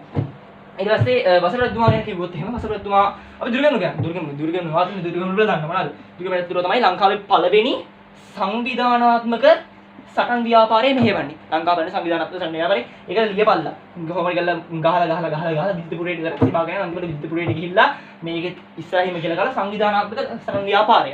ඒ වගේම දමිළ පාලකෙක් වෙච්ච කවුද අපේ මේ එලාට රජතුමාගෙන් ලංකාව මුදාගත්තා. ඒ වගේම එයාට කරන්න ඕන ගෞරව හරියට දැක්කුවා. ඊට පස්සේ රුවන්වැලි මහසෑය ඉදි කළා. රුවන්වැලි මහසෑය ඉදි කරාට පස්සේ ඒකත් උඹට විස්තර කරනවා පොයින්ට් තුනක් විස්තර කරපන්. ලංකාව පළවෙනි සංවිධානාත්මක සටන් ව්‍යාපාරය. ඒ වගේම රුවන්වැලි මහසෑය ඉදි කිරීම එලා රජුණන් මරපු එක ලියන්න බා. ලියපන් මේ ලංකාව එක්සේසත් කිරීම කියලා. එයා මේ අර පරුමුකලවනේ එකතු කරේ. එයාට පරුමුකලු 10ක් හිටියා. දන්නේ නැහැ නේ. යෝධයෝ 10 කියලා උඹලා කියන්නේ යෝධයෝ 10 කියලා කියන්නේ ඔන්න ඔය හිටපු පරමුකරු 10ට. ඔන්න ඔය පරමුකරු 10ත් එක්ක ලංකාව එක්සේසත් කළා. රුවන්වැලි සෑය හැදුවා. පළවෙනි සංවිධානාත්මක සටන් ව්‍යාපාරය මෙහෙව්වා. ඊට පස්සේ වසව රජුරවන්ට ගියාට පස්සේ වසව රජතුමා ගැන කතා කරන්න තියෙනවා. වසව රජතුමාගේ තියෙන හොඳම වැදගත් පොයින්ට් එක තමයි යා තමයි මහවැව් ඉදි කිරීමේ ආරම්භකයා. එයා වැව් හැදුවා. වැව් ගොඩක් හැදුවා. වැව් ගොඩක් හදලා තේරුම් ගත්තා මේ හදන වැවුත් මදි. ලංකාවට. එහෙනම් මේ වැව් හදන වැව් මදි නම් මහ වැව් හදන්න ඕනේ කියලා තීරණය කළා. එයා තමයි පළවෙනි වතාවට මහ වැව් දිගීමේ ආරම්භය. ඒක තමයි එක පොයින්ට් එක. අනිත් පොයින්ට් එක හොඳට අහගන්න ඉන්න. කලාපීය අවශ්‍යතාවලට ගැලපෙන විදිහට රාජ්‍ය පාලනය කළා. ඉන්දියාවේ මේ ආවනේ මේ දුර්භික්ෂයක් නියගයක් කරන මොකයි හිමගුලක් ආවා. ඒ වෙලාවේ මෙයා ලංකාවේ මේ ආහාර නිෂ්පාදනය වැඩි කරලා ඉවරලා ඉන්දියාවට යවන්න පුළුවන් තත්ත්වයට පත් කළා. ඉතින් ඔන්න ඔය පොයින්ට් එක ලියපන්. අසවර රජුගේ ඔයිට අමතරව ආතාව තිබ්බා. එයා මේ ලංකාව පළාත් මේ වලට බෙදලා ප්‍රාදේශීය පරිපාලන ඒකක වලට බෙදලා පාලනය කරන්න ආරම්භ කළා. ඊට පස්සේ ওই පොයින්ට් තුන තමයි ආයතන විස්තර කරන්න දෙන්නේ. ඊට පස්සේ විජේබාහු ගැන කිව්වොත් එහෙම විජේබාහු රජතුමාගේ එයා මේ පොළොන්නරුව තෝරගන්නවා. එයා පොළොන්නරුව පාලන මධ්‍යස්ථානයේ විදිහට තෝරගන්නවා. ඒක තමයි යාගේ තියෙන විශේෂම දේ. පොළොන්නරුව පාලන මධ්‍යස්ථානයේ විදිහට තෝරගන්නවා. ඒ වගේම එයා විදේශ සම්බන්ධතා පට්ටේට පවත්වනවා. ඊට පස්සේ අනිත් පොයින්ට් එක කියන්නේ මෙයාගෙන් ගොඩක් වෙලාට තුනක් අහන්නේ. ත්‍රිකුණාමලයේ වරාය දියුණු කරපු එක ගැන කියන්න පුළුවන්. ඒ ත්‍රිකුණාමලයේ වරාය දියුණු කළා. ඒකෙන් එන ආදායම මනාලෙස පරිපාලනය කරලා ඉවරලා එයා ඒකෙන් මැච් එකක් ගහලා දෙනවා ලංකාවට සෞභාග්‍යමත් කරන්න. විදේශ සම්බන්ධතා ගැන කිව්වොත් එයාගේ නම් දීපන් දෙන එක්ක මේ විදේශ කෙනෙක්ට එයා වන්නෙත් විදේශ කෙනෙක්ට ඊට පස්සේ මේ ඔය කාලිංග සහ මේ කාලිංගයි ඔය අපි වංශ දෙක අතර ප්‍රශ්න ඇති වෙන්නේ ඔන්න ඔය මෙයාගේ විශේෂ සමතා නිසා. නමුත් ඒක එයාගේ කාලේදී ඒක ගොඩක් වැදගත් වුණා අපිට. ඊට පස්සේ මේ පොළොන්නරුව මේ රාජධානී විදිහට තෝරගන්නේ ත්‍රිකුණාමලයට ආසන්න නගරයක් විදිහට ත්‍රිකුණාමලෙන් එන ආදායම නිසි ලෙස පරිපාලනය කරන්න ඕනේ හින්දා.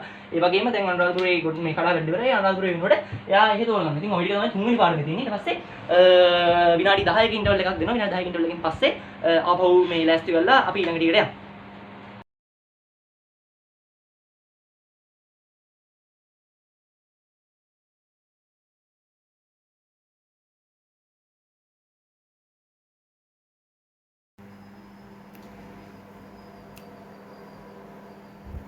හරි ඉතින් ඉන්ටර්වල් එකකින් පස්සේ දැන් ඔයාලට පළවෙනි පාඩමයි තුන්වෙනි පාඩමයි කළා 10 වසරේ 10 වසරේ දෙවෙනි පාඩම කළා. දැන් අපි කරන්න යන්නේ ටක් ගාලා ඔයාලට 11 වසරේ සෙට් එකට දැන් 10 වසරෙන් ඉන්නවනම් 10 වසරෙන් ඵලයන් ගිහිල්ලා ටික මාපක බලාගෙන මැප් එකක් වගේ බලන්න පුළුවන් නම් හොඳයි. 11 වසරෙන් කොහොම චුට්ටක් කියලා 11 වසරේ උන්ට කාර්මික විප්ලවයේ පාඩම එනවා. ඊට පස්සේ දෙවෙනි පාඩම මේ සටන් පාඩම එනවා. ඊට පස්සේ මේ මොකක්ද අපේ පුනරුදේ බෞද්ධ පුනරුදේ පාඩම එනවා. දැන් පළවෙනි පාඩමේ දැන් පාඩම් තුන විස්තර කරන්න දෙයක් නැහැ.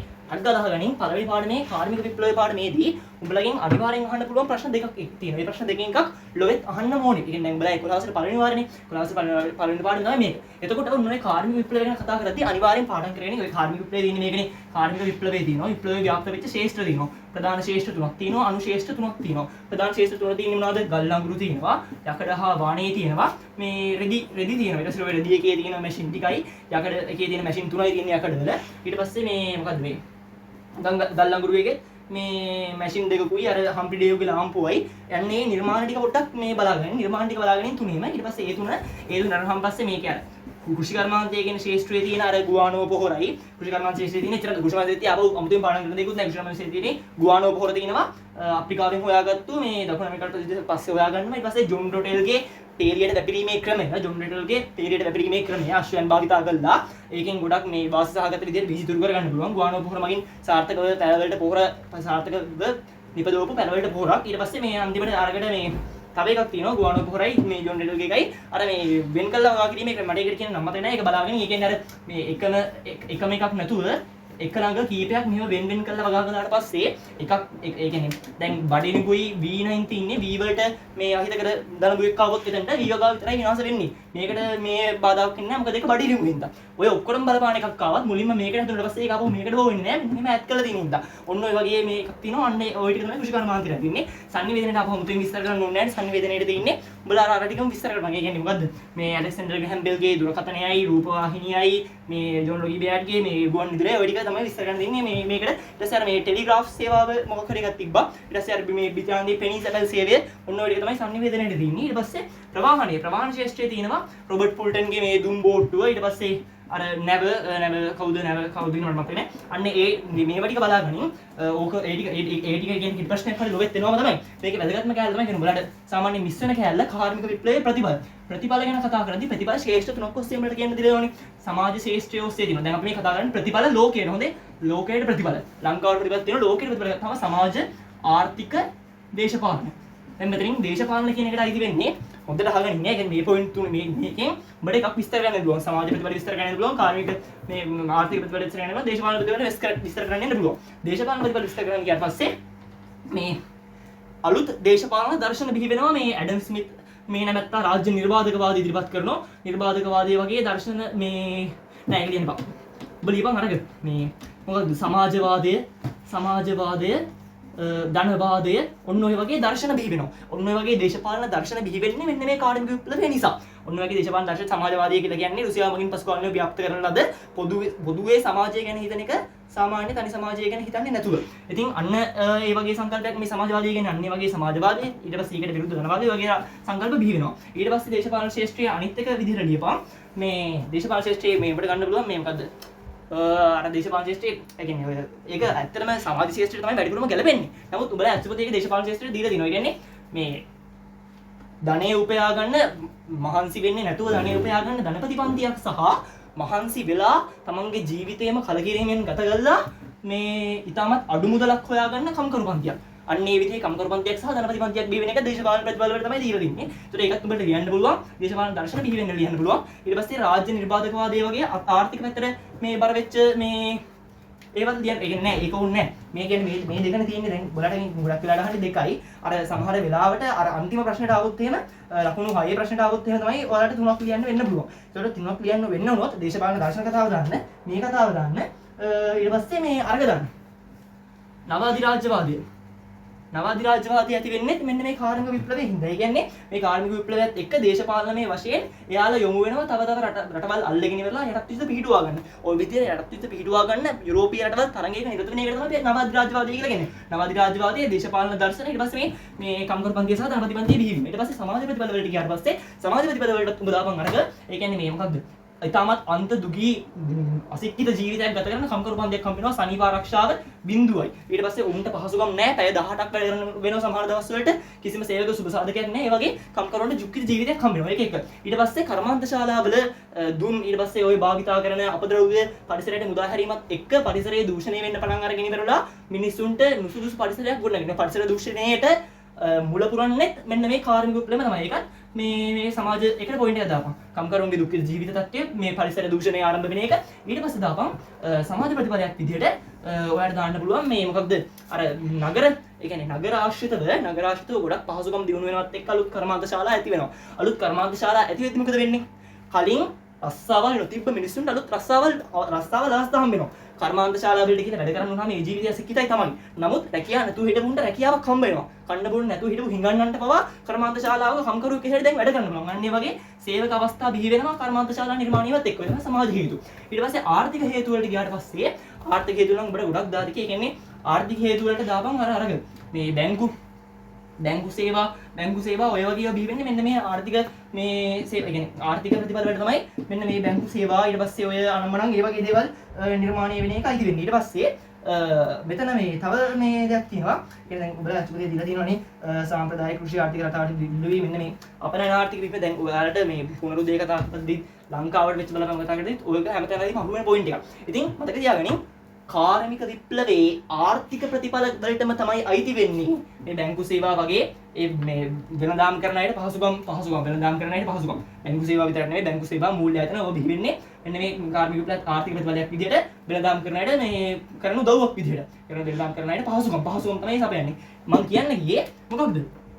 සාම්ප්‍රදායික ස්වයංපෝෂිත කෘෂි ආර්ථික රටාව. ස්වයංපෝෂිත නැතත් සාම්ප්‍රදායික කෘෂි ආර්ථික රටාව සාම්ප්‍රදායික කෘෂි ආර්ථික රටාව කියලා එකක් තියෙනවනේ. ඔන්න ඔය සාම්ප්‍රදායික කෘෂි ආර්ථික රටාව බිඳ වැටිලා ඉවර වෙලා ආනයන අපනයන ආර්ථිකයක් බිහි වෙනවා. ලංකාවටත් උනේ ඕක තමයි මේ කාර්මික විප්ලවයෙන් තමයි ලෝකයට මෙන්න මේ ආනයන අපනයන ආර්ථික බිහි වෙන්න බලපාපු ප්‍රධානම හේතු උනේ. ඊට පස්සේ මේ අනිත් එක තමයි මොකක්ද අර වගේ පහසුකම් ඇති වෙනවා ආනයන අපනයන ආර්ථිකයක් හැදෙනවා. බහුජාතික සමාගම් සහ බද්ධ ව්‍යාපාර බිහි වෙනවා. ඒ කියන්නේ තනි කට්ටියට ලොකු ව්‍යාපාර වලට ආයෝජනය කරන තරම් මුදල් නැහැ. ඒ නිසා කට්ටිය එකතු වෙලා දාලා බද්ධ ව්‍යාපාර බිහි කරනවා. ඒ වගේම එක රටක් ඇතුළේ විතරක් මේ ලංකාව නම් එක රටක් ඇතුළේ විතරක් මේ බිස්නස් කරන්නේ නැතුව ඒව ගොඩක් රටවල් වලට කරලා ඒව බහුජාතික සමාගම් බවට පත් වෙනවා. ඔය බහුජාතික සමාගම් බිහි වෙන්නේ සහ මිනිස්සු කට්ටිය එකතු වෙලා බද්ධ සමාගම් බිහි වෙන්නේ මෙන්න මේ කාර්මික විප්ලවයේ ආර්ථික ප්‍රතිපදයක් විදිහට. බද්ධ සමාගම් බිහි වෙනවා. ඊට පස්සේ ආනයන අපනයන ආර්ථිකයක් බිහි වෙනවා. ඊට පස්සේ මොකද? බැංකුව වගේ සේවා බිහි වෙනවා. ඊට පස්සේ දේශපාලන ප්‍රතිපද වලට කිව්වේ දේශපාලන දර්ශන බිහි වෙනවා. කම්කරු පන්තිය ධනපති පන්තිය බිහි වෙනවා. ඊට පස්සේ නව අධිරාජ්‍යවාදී බිහි වෙනවා. ඊට පස්සේ අපි කතා කළා සමාජ ප්‍රතිපද පරිසර දූෂණය ඇති වෙනවා. කම්කරුවන්ගේ දුක්ඛිත ජීවන තත්ත්වය ඇති වෙනවා. ඊට පස්සේ පරිසර දූෂණය කම්කරුවන්ගේ දුක්ඛිත ජීවිත තත්ත්වය සමාජයේ මේ කියන්නේ අර රැකියා අවස්ථා අලුතෙන් මේ හම්බ වෙනවා. ඔය ටික තමයි මේ ප්‍රතිඵල වලට තියෙන්නේ. ඊට පස්සේ ඕක ආපහු කරකවලා අහන්න පුළුවන් ඔයාලගෙන් ලංකාවට වෙච්ච දේවල් මොනවද කියන්නේ. ලංකාවට වෙච්ච දේවල් මම හිතන්නේ වැඩිපුරම ඔයාලගේ 11 පළවෙනි වාරෙට ලෝකෙට වෙච්ච ප්‍රතිඵල 10 කියලා ලංකාවට වෙච්ච ප්‍රතිඵල ගැන අහුවොත් කියන ලංකාවට මේ වැදගත්ම කාරණාව මොකක් හරි අපිට පොයින්ට් 3යි උඩින් විස්තර කරන්න දෙන්න 2යි හෝ උඩින් 3යි. ඒ තුනෙන් එකකදී අනිවාර්යෙන් කියපම් බ්‍රිතාන්‍යයන් ලංකාවට ආපු හින්දා තමයි ලංකාවට මේක උනේ කියලා. ඒක ලංකාවට වෙච්ච ප්‍රධානම දේ මොකක්ද? අර විදිහටම මොකක්ද? ආනයන ප්‍රණයන ආර්ථිකයක් බිහි වුණා. ඊට පස්සේ ලංකාවේ දුම්රිය මාර්ග ආරම්භ වුණා. ඊට පස්සේ මේ ප්‍රවාහන පහසුකම් දිනුනා. ඒ වගේ දේවල් උනේ ඕක නිසා. ඊට පස්සේ ලංකාවේ නයන ප්‍රණයන සිද්ධ වෙනවා. මේ දේවල් වෙනවා. අර ඒ කියන්නේ ඊට පස්සේ මේ තව දාන්න පුළුවන්. ලංකාවෙත් මේ ඒ කියන්නේ කර්මාන්ත ශාලා ආශ්‍රිතවම නොවුනත් ලංකාවෙත් ආයේ කචුක දෙක දීලා තින්නේ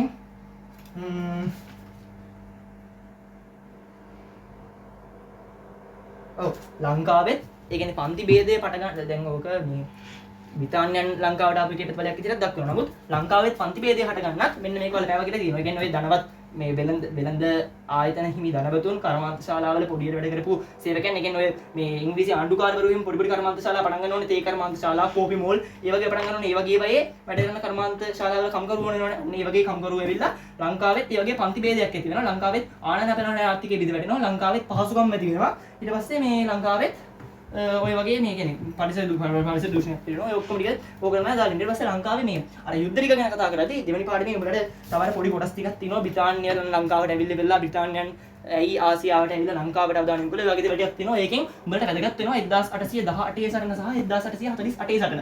ඔය දෙකෙන් එකක් ගැන අහන්න පුළුවන්. ඔය දෙකෙන් එකක් ගැන අහද්දී ඒ සටන් දෙකේ ප්‍රතිඵල ගැන අහන්න පුළුවන්. ඒ සටන් දෙකේ හේතු ගැන අහන්න පුළුවන්. ඒ සටන් දෙකේ ප්‍රතිඵල හේතු ගැන කතා කරද්දී 1818 සටන නම් ඇති වෙන්නේ ඒගොල්ලෝ බලලා දන්නවනේ. 1815 මාර්තු මාසේ ගිවිසුමත්සන් කළාට පස්සේ 1815 මාර්තු මාසේ ගිවිසුමත්සන් කළා. 1818 වෙද්දිම උන්ට දුක හිතෙනවා රජෙක් නැහැ නේ අපිට කියලා. ඉතින් රජෙක් නැති එක ගැන දුකක් ඇති වෙනවා. අර අනේ කුඹියනේ තොපරත් රජෙක් ඉන්නේ කවිහිම හාමුදුරුවෝ ලියන්නේ. අන්න ඒ වගේ රජෙක් නැති එකට දුකක් වෙනවා. ඊට පස්සේ රටේ අලුත් සංස්කෘතියක් ඇති වෙලා තියෙනවා. ඒ කියන්නේ රටේ අලුත් සංස්කෘතියක් ඇති වෙලා තියෙනවා කියලා කියන්නේ ඒ කියන්නේ රට ඇතුළේම මේ වෙනදා නුදුටු අලුත් ඇඳුම් වර්ගයක්. ඒ කියන්නේ අර මොකද්ද බ්‍රිතාන්‍ය මේ සොල්දාදුවෝ එයාලගේ කිට් එකෙන් සැලසෙනවා. ඒකත් එක්ක එයාලා මේ අලුත් සංස්කෘතියත් එක්ක එයාලට බය හිතෙනවා ලංකාවේ බෞද්ධාගමටයි ලංකාවේ සංස්කෘතියටයි හානියක් වෙයි කියලා. ඉතින් ඔන්න ඔය ඇති වෙන බය හේතුවක් වෙනවා මේ 1818 උඩරට සටන ඇති වෙන්නේ. ඊට පස්සේ ආගම හා සංස්කෘතිය පිළිබඳ මේ එහෙම ඊට පස්සේ මීට අමතරව දැන් ඔය මේ 1818 පස්සේ මේ එයාලා මේ කියන්නේ 1815 පස්සේ උඩරට ප්‍රභූපන්තිය නැතුව අලුත් නිලධාරී මණ්ඩලයක් පත් කරනවනේ ඉංග්‍රීසීන්.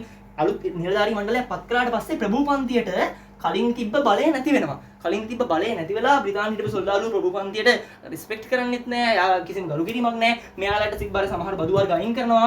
ඒවත් එක්ක ප්‍රභූපන්තියට පහර දෙනවා. ප්‍රභූපන්තියට පහර වැදීම රජෙක් නැති දුක, ඒ වගේම සංස්කෘතියට මොනවා හරි වෙයි කියලා තියෙන බය තමයි 1818 මේක ඇති කරන්නේ. ඊට පස්සේ 1848 සටන ඇති කරන්නේ 1848 සටන ස්වභාවය ගැන කතා කරද්දී 1848 සටනට මේ වැඩිපුරම බලපාන්නේ ඔය තියෙනවනේ මේ එයාලා මේ ඔයාලගේ චුතිය දීලා තිනවා රජයේ ඉඩම් ප්‍රතිපත්තිය, ගම්සභාව වැඩ පැනවීම, රජයේ නව බදු ප්‍රතිපත්තිය, නව අධිකරණ ක්‍රමය. ඔන්න ඔය වගේ ටිකක් තියෙනවා. කියන්නේ මේ 1848 වෙද්දී දැන් 1818 ඉඳන් අවුරුදු 30ක් ගිහිල්ලානේ. ඒ අවුරුදු 30 ඇතුළත කියන්නේ අවුරුදු 30ක් ගිහිල්ලා ඒ කියන්නේ බ්‍රිතාන්‍යයන් ලංකාව ඇතුලේ කරන්න පුළුවන් ලොකු වෙනසක් කළා තිබ්බේ. ඔය අධිකරණ පද්ධතියම අලුතෙන් පිළිතුරු තිබ්බා. ඉතින් ඔය අලුත් අධිකරණ ක්‍රමය 1848 සටනට ලොකු හේතුවක් වුණා. ඒ මොකද කියලා කිව්වොත් එහෙම කලින් ලංකාවේ මිනිස්සුන්ට ඔය ගම්සභාවට ගිහින් ඉවරලා නඩුවක් මිස්ද ගන්න පුරුද්දක් තිබි. දැන් අධිකරණ වෙනට යකෝ ලෝයටත් ගෙවන්න ඕනේ, ලීකී වෙවලටත් ගෙවන්න ඕනේ. අනිත් එක හැමදාම යන්නත් ඕනේ. ගොවි වැඩ පාඩු වෙනවා. ඒක නිසා අධිකරණ ක්‍රමය යාලට කරදරයක් වුණා. ඊට පස්සේ යාලා අලුත් බදු කීපයක් දාන්නමනේ. මේ යාලා අලුත් බදු කීපයක් දාලා මේ පිස්සුවක් නැටුවා. ඒ කියන්නේ යාලගේ වියදම් පියව ගන්න කියලා තමයි බදු ගැහුවේ. නමුත් ඒකෙනුත් මේ ජනතාවගේ හිතට පහරක් වැදුණා. අපි දැන් කලින් ආතලේ කිරුවෙන් දැන් මේ එහෙම ඉන්න බැරි ගියා. ඊට අමතරව මේ බදු මේ කතන්දරේම මේ බදු නෙමේ සමීක්ෂණයක් කරන්න ඔය අන්තිම කාලේ නිලපොත කියලා එකක් ගේනවනේ. ඔන්න ඔය නිල්පොත කියන එකත් බදු එකක් කියලා හිතලා තමයි මේ මිනිස්සු හොඳටම ප්‍රකෝප වෙන්නේ. ප්‍රකෝපකාරී වෙලා සටන පටන් ගන්න ආසන්නම හේතුව මට මතකයි මෙන්න මේ නිල්පොතේ කතන්දරේ. ඒ කියන්නේ ඒක බදු කියන කරුණ ඇතුළතම මේකත් විස්තර කරනවා. බදු ඊට පස්සේ මේ මොකක්ද මේ අලුත් අධිකරණ පද්ධතිය. ඊට පස්සේ මේ රජය සහ මහ ජනතාව අතර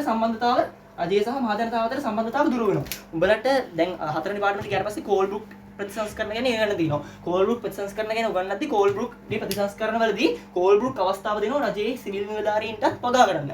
එතකොට ඒ වගේම මේ අලුත් ඒ රජයේ සිවිල් නිලධාරීන්ටත් වගා ගන්න අවස්ථාව දෙන්න ඕන හින්දා කෝල්බ්‍රූක් රජයේ සිවිල් තනතුරු සංඛ්‍යාවත් අඩු කරනවා. එතකොට රජය සහ මහජනතාව අතර සම්බන්ධතාව දුරස් වෙන හේතුවක් වෙනවා. එකක් සිවිල් තනතුරු අඩු වෙන එක සිවිල් තනතුරු අඩු වුනහම සේවකී අඩුයි. අනිත් එක ඉන්න කට්ටියත් මේ තමන්ගේ ජොබ් එකට වඩා වතු වගාවල් වලට අවධානය දුන්නා. ඉතින් අන්න ඒ වගේ රජය සහ මහජනතාව අතර සම්බන්ධතාව දුරස් වීම අලුත් අධිකරණ ක්‍රමය. ඊට පස්සේ අපි අර කලින් කියපු රජයනව බදු ප්‍රතිපත්තිය ඔන්නෝ තමයි 1900 මේ 48 සටට හේතු. ඊට පස්සේ ප්‍රතිඵල ටික පොඩ්ඩක් බලාගන්න. මේක මේ පළවෙනි පාඩම මේ දෙවෙනි පාඩම ඔයාලට සම්පූර්ණයෙන්ම කතන්දරයක් විදිහට මතක තියාගන්න. දැන් 10 වෙනි පාඩම ඔයාලා පාඩම් කරලා නැත්නම් මේ වෙද්දි 11 වෙනි පරිමාණය කියන්නේ 10 වෙනි පාඩමෙන් පස්සේ කෙලින්ම දෙවෙනි පාඩම පාඩම් කරපන්. ඊට පස්සේ කෙලින්ම තුන්වෙනි පාඩම පාඩම් කරපන්. එතකොට මේ කියන්නේ ඔය කතන්දරයක් විදිහට ඒක අනුපිළිවෙලට ගලාගෙන යන්නේ. 10 ඊට පස්සේ අර මොකද්ද මේ දෙවෙනි පාඩම ඊට පස්සේ කෙලින්ම 4 5 6 ඔක්කොම එක කතන්දරයක් යන්නේ. 4නේ ඊට පස්සේ ආපහු විප්ලවී ලෝක යුද්ධය තියෙන්නේ. ඊට පස්සේ දැන් ආපහු ටක් ගාලා පුනරුදයට යන්නේ නැතුව ලංකාවේ පුනරුදය පොඩ්ඩක් තියලා නෑ කමන්න ලංකාවේ පුනරුදය ගමු. ලංකාවේ පුනරුදයට ගියාට පස්සේ මේ පුනරුදය ඇතුලේ මම ඔයාලට පාඩම් ඉස්සර ගන්න දැන් අපිට වෙලා මදි. පුනරුදය පාඩම ඇතුලේ ඔයාලට පාඩම් කරන්න තියෙන කොටස් ටික කිව්වොත් එහෙම තියෙනවා එයාලා අපි එයාලා කරපුවා තියෙනවා අපි කරපුවා තියෙනවා. අපි දේශන ලේඛන මාධ්‍ය වලින් කරපුවා. එයාලා දේශන ලේඛන මාධ්‍ය වලින් කරපුවා. මේ ලංකාවේ පුනරුදය ඇතුලේ පාඩමේ ලංකාවේ ආගමික පුනරුදය පාඩමේදී උඹලා අනිවාර්යෙන්ම අර chart එක බලා ගන්න ඕනේ. ඒ කියන්නේ මේ ලංකාවට ආපු අර මේ මොනවාද මේ කතෝලික පල්ලිස් මේ සමාගම් ටික අන්නේ සමාගම් ටික අනිවාර්යෙන් බලාගෙන සමාගම් ටික ආපු අවුරුදු ටිකකට වඩා ඒ සමාගම් මේ කොහෙටද යවුවේ කියලා. ඒ කියන්නේ චර්ච් සමාගම ඇහුවේ කොළඹටද උතුර සහ පිටට යන්නේ ටික බලාගෙන ඊට පස්සේ මෙන්න විතර යාලා දේශන මාධ්‍යෙන් කරේ මොනවාද? ඒ කියන්නේ එයාලා මේ අර මේ ලේඛන දේශන අධ්‍යාපන ඒකම දුන්නා අධ්‍යාපන. එයාලා දේශන මාධ්‍යෙන් කරේ මොනවාද? ලේඛන මාධ්‍යෙන් කරපුවා නම් තියෙනවනේ. ලංකා නිදානේ උරගල මාසික තෑග්ග අන්න ඒ ටික පාඩම් කරගෙන. ඒවා කරේ කවුද සමාගම් කරේ කවුද කියන එක. ඒ කියන්නේ දැන් මේ තුන්වෙනි පාඩම ගොඩක් අමාරු පාඩම නෙමෙයි. එකකින් වැඩි ප්‍රශ්න අහන්නෙත් නෑ ඔය ලෙවල් වලට. මේ දැන් වාර විභාග නිසානේ ප්‍රශ්නේ. දැන් ඒක පාඩම් කරන්න යන්න එපා. දැන් අනිත් පාඩම් ටික පාඩම් කරගනින්. 10 වසරේ ඔය මැද රජවරුන්ගේ පාඩම් ටික එහෙම පාඩම් කරගන්න. මේ මොකද්ද ලෝකෙ දෙන්නේ මේ පුනරු මේ යුරෝපීය පුනරුදය ඊට පස්සේ මේ මහනුවර රාජධානිය පාඩම් ටික පාඩම් කරගෙන මේක පාන්දර නැගිට පොඩ්ඩක් මේ පොයින්ට් ටික අවධානයෙන් බලන්න. උන් කරපු දේශන උන් කරපු ලේඛන උන් කරපු මේ අධ්‍යාපන ප්‍රතිසංස්කරණය. කියන්නේ උන් අර මේ සමහර විෂයන් අයින් කළා යාලට වාසි විෂයන් විතරක් ඉගෙනුවානේ. ඊට පස්සේ අපි දේශන මාධ්‍යෙන් කළේ මොනවද? ඔය අනගාരിക ධර්ම පාර්තුමාලා ගිහිල්ලා කරපුවා. ඊට පස්සේ අපි ලේඛන මාධ්‍යෙන් කළේ මොනවද? ඔය මේ සරසවි සංග්‍රහ මුද්‍රණාලය වගේ මුද්‍රණාල පිළිදොර. ඊට පස්සේ අපි මේ අධ්‍යාපන පැත්තේ කළේ මොනවද? බෞද්ධ පාසල් පිළිදොරපුවා. ඔය ටික තමයි තියෙන්නේ. ඊට පස්සේ ඔය ටික ගැන කතා කරද්දී දැන් මේ අපි කරපුවා ආපහු තව පොඩි කොටස් ගානකට බෙදෙනවා. ඒ කියන්නේ අපි කරපුවා මේ අර අනගාരിക ධර්ම පාර්තුමා ඉන්නවනේ. අනගාരിക ධර්ම පාර්තුමා ඉන්නවා. ස්ටීල් ඕල්ගට්තුමා ඉන්නවා. ඊට පස්සේ බලිසිංහ හරිස්චන්ද්‍රතුමා ඉන්නවා. මේ කවුද අපේ නාට්‍ය කරපු ජෝන්ද සිල්වා. නාට්‍ය කරපු ජෝන්ද සිල්වා ඉන්නවා. ඒ කියන්නේ ජෝන්ද සිල්වා එන්නේ නාට්‍ය කරපු එකට විතරයි. බලිසිංහ හරිස්චන්ද්‍ර එන්නේ අනුරාධපුරයේ බෞද්ධ මධ්‍යස්ථානට ගත්ත එකට විතරයි. මේ දෙන්න එකතු වෙලා ගොඩක් ඒව කළා. ඒතකොට ඒ ටික පොඩ්ඩක් බලපන්. ඊට පස්සේ මේ තියෙන්නේ අපි කරපු අය දැන් ඉතියු බෞද්ධ පැත්තනේ. ඊට පස්සේ තියෙනවා මුස්ලිම් පැත්තේ දෙමළ පැත්තේ ඉන්නවා ආරුමුක නාවලතුමා ඉන්නවා. නාවලතුමා කරපු දේවල් ටිකක් තියෙනවා. ඊට පස්සේ මුස්ලිම් පැත්තේ ටීවී ජයයි තව සිද්ධි ලැබ්බේ. ටීවී ජයයි ලැබ්බේ මේ සිද්ධි ලැබ්බේ. ටීවී ජය කියලා කියන්නේ කොළඹ අර මුස්ලිම් පාසලක මේ ප්‍රින්සිපල් කෙනෙක්. එයා ඒකෙන් මුස්ලිම් අධ්‍යාපනය දියුණු කරන ඉඳලා ඒ පාසල දියුණු කළා. ඒ ටික තමයි ටීවී ජය දෙන්නේ. සිද්ධි ලැබ්බේ මහතරත් ඉන්නේ එයාත් මුස්ලිම් පාසලක් පිහිටේ මුස්ලිම් ළමයින්ට පාසල පිහිටෙව්වා. මේ ඊට පස්සේ එයා තව මොකක් හරි මුස්ලිම්යින්ට පාසල පිහිටුව එකයි. තව එයාත් ඒ වගේ ඔය ටීවී ජයයට සමගාමීව මේ සේවාවන් දෙකක් කළා. ඒ සේවාවන් කියන්නේ ඒ දෙන්න ගැන අහනවා ගන්න පුළුවන්. අර පොයින්ට් දෙකක් විස්තර කරන ප්‍රශ්නයක් විතරයි. ඒ දෙන්න ගැන අහන්නේ කලාතුරකින්. මතක තියාගන්න මේ ඉස්කෝලේ වල නම් ටික MCQ වලට අහන්න පුළුවන්. ඊට පස්සේ ආරම්භ කරන නාවලතුමා ගැන කතා කරලා පස්සේ එයා මේ ශිවංගල විද්‍යාලය මේ ආරම්භ කරනවා. ඊට පස්සේ එයා තව මේ ස්කන්ධ පුරාණම් පෙරිය පුරාණම් ග්‍රන්ථ රචනා කරනවා. දෙවන ශිෂ්‍යයන්ට මේ අධ්‍යාපනයට ලබා ගන්න එයාලා මේ රචනා කරනවා. මේ අච්චුපොත් වගේක් අන්නේ වගේ පොයින්ට් එකක් තමයි මේ ලංකාවේ පුනරුදය පාඩම තුල තියෙන්නේ. ඉතින් ওই ටික ෂේප් එකේ බලා ගන්න පාන්දරට නැගිටලා බලා ගන්න අනිවාර්යෙන් අර මේ රජවරුන්ගේ පාඩම් ටික මහනුවර යුගයේ පාඩම් ටික බලා ගන්න. හෙට නෙමෙයි ගොඩක් අයට විභාග තියෙනවා. මම හිතන්නේ හෙට විභාග තියෙන්නේ අර දකුණු පළාතේ වගේ කට්ටියට විතරයි. මැච් එකක් ගන්න ඔයාලට පුළුවන්. 11 වසරේ පරිමාරේ 10 වසරේ පරිමාරේ මම දැන් ගිහිල්ලා ඉතින් එහෙනම් ජය වේවා.